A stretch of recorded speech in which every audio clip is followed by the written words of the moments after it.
আলাইহি ওয়াসাল্লাম বলেন, বান্দা আর বান্দি যখন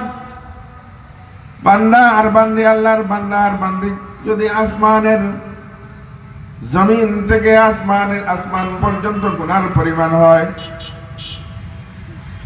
জমিন থেকে আসমান পর্যন্ত যদি গুনাহ হয়, এরপরে আল্লাহ রাব্বুল আলামিনের দয়া, আল্লাহ রাব্বুল আলামিনের মাগফিরাত এত বেশি। এক আয়াতে আল্লাহ রাব্বুল আলামিন বলেন, ইয়া ইবাদিয়াল্লাযীনা আসরাফু قل يا عبادي الذين أسرفوا على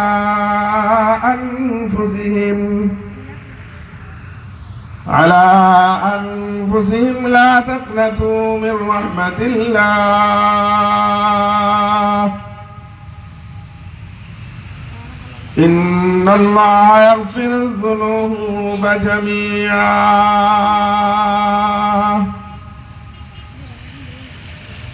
আল্লাহ রাব্বুল আলামিন বিশ্বনবী হযরত মুহাম্মদুর রাসূলুল্লাহ সাল্লাল্লাহু আলাইহি সাল্লামকে বলতেছেন, ও নবী, আপনি এই কথা বলে দিন,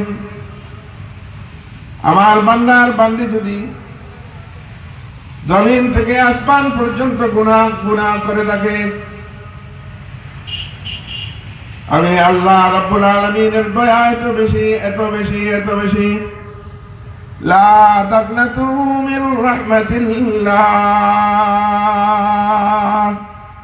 রে বান্দা জমিন থেকে আসমান পর্যন্ত যত গুনাহ করছে, এই সমস্ত গুনাহ থেকেও আল্লাহ রাব্বুল আলামিনের রহমত কোটি গুণ বেশি।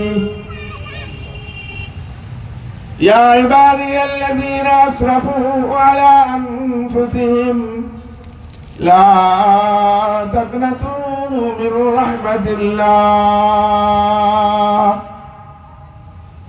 ইন্নাল্লাহা ইয়াগফিরুয যুনুবা জামিআ। যাবতীয় গুনাহ আল্লাহ রাব্বুল আলামিন মাফ করবেন।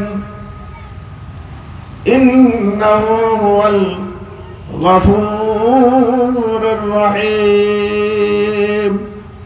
আল্লাহ রাব্বুল আলামিন গফুর, মাফ করনে वाला। আল্লাহ রাব্বুল আলামিন বড় মেহেরবান, দয়া করনে वाला। শর্ত হলো আল্লাহ তাআলার কাছে তওবা করতে হবে।